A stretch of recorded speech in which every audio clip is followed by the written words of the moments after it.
আসসালামু আলাইকুম। চাহিদা আছে দক্ষিণ কোরিয়ায়, পাঠানো যাচ্ছে না কর্মী।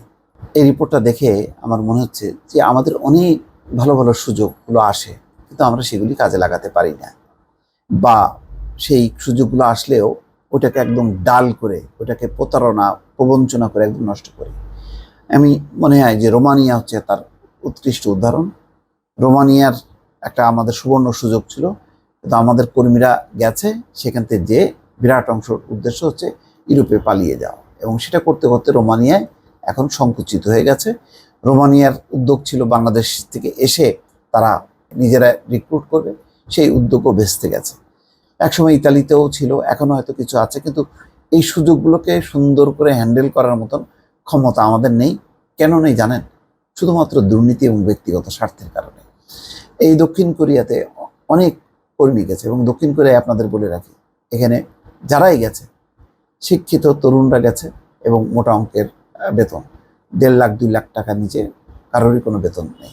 সেইটাও এখন দেখেন আমরা কাজে লাগাতে পারি না। তার একটা সাম্প্রতিক একটা উদাহরণ দেখেন, যে একজন কর্মী একবার গিয়ে 8 মাস থাকতে পারবেন, ছুটিতে আসা যাওয়ার বিমান ভাড়া দেবে নিয়োগকর্তা, মাসে 1.5 লাখ টাকার বেশি বেতন, কোরিয়ান ভাষা শেখা ও কারিগরি জ্ঞানের বাধ্যবাধকতা নেই। এরকম একটা সুযোগ থাকার পরেও আমরা কিন্তু এটা কাজে লাগাতে পারি না। সম্ভাবনাময় শ্রমবাজার দক্ষিণ কোরিয়া থেকে খণ্ডকালীন কর্মীর চাহিদা আসছে নিয়মিত। নিয়োগকর্তার খরচে আসা যাওয়া, থাকা, খাওয়া ও উচ্চ বেতনের সুযোগ আছে দেশটিতে। তবে অনুমোদনের জটিলতায় দেশটিতে কর্মী পাঠাতে পারছে না বেসরকারি রিক্রুটিং এজেন্সিরা। একটি এজেন্সি দক্ষিণ কোরিয়ার বাংলাদেশের দূতাবাসের সত্যায়নের পর অনুমোদন পেলেও ভিসার জটিলতায় কোনো কর্মী পাঠাতে পারেনি। সবকিছু তো রিক্রুটিং এজেন্সির হাতে থাকে না। একটা প্রয়োজন হয় সরকার টু সরকার নেগোসিয়েশন করা, অর্থাৎ দুই দেশের, বাংলাদেশের পররাষ্ট্র মন্ত্রণালয় যদি সোচ্চার হয়, সক্রিয় হয়, তাহলে ওই সংকটটা সমাধান করতে পারে এবং যেতে পারে, কিন্তু সেটি আর করতে পারে না।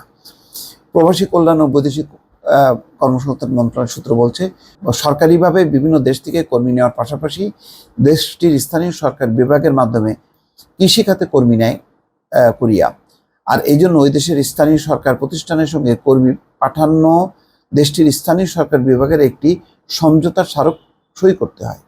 এখন দেশটির স্থানীয় সরকার বিভাগের সঙ্গে সমঝোতা স্মারক সইয়ের আলোচনা চলছে। শুটকি প্রক্রিয়াজাতকরণ, সবজি বাগান ও বাজারজাতকরণ, শূকর পালনের মতো কাজে খণ্ডকালীন কর্মী নেয় দক্ষিণ কোরিয়া। শ্রীলঙ্কা, নেপাল, ভিয়েতনাম, চীন, ফিলিপাইন, ভারত সহ কয়েকটি দেশ থেকে এসব খাতে কর্মী যাচ্ছে এখন। গত বছর 2000-এর বেশি কর্মী পাঠানোর চাহিদা পেয়েছিল বেসরকারি রিক্রুটিং এজেন্সি KM ইন্টারন্যাশনাল। তারা আগ্রহী কর্মীদের কাছ থেকে 700 কর্মীর পাসপোর্ট জমা নেয়। এরপর 2 দফায় 80 জন কর্মীর চাহিদাপত্রের বৈধতা যাচাইয়ের পর তা সত্যায়ন করে মন্ত্রণালয় চিঠি দেয় কোরিয়ার বাংলাদেশ দূতাবাসের শ্রম শাখা। এর ভিত্তিতে কর্মী পাঠানোর অনুমোদন দেয় প্রবাসী কল্যাণ মন্ত্রণালয়। তবে কোরিয়ার দূতাবাস কোনো কর্মীর ভিসা দেয়নি, কারণ কর্মীর নিয়োগপত্র ছিল 90 দিনের। এক্ষেত্রে তাদের C45 ভিসার প্রয়োজন হয়। এটি মাত্র 3 মাসের জন্য, যা কর্মী নিয়োগের ক্ষেত্রে কাউকেই দিচ্ছে না কোরিয়া। খণ্ডকালীন কর্মীর জন্য E8 ভিসা অনুমোদন করে কোরিয়া।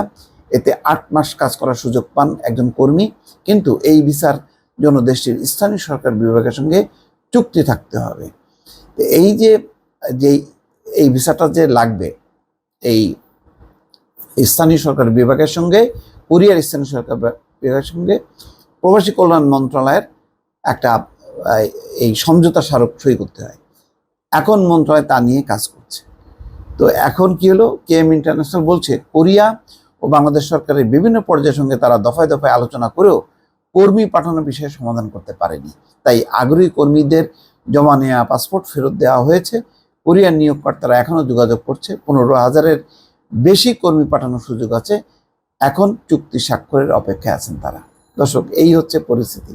এই অবস্থা যদি হয়, তাহলে কিভাবে আমাদের এই জটিলতাগুলি স্থানীয় সরকার মন্ত্রণালয়, পররাষ্ট্র মন্ত্রণালয় মিলে যদি সমাধান না করে, তাহলে বেসরকারি খাতের রিক্রুটিং এজেন্সিগুলি কিভাবে পারবে কর্মী পাঠাতে?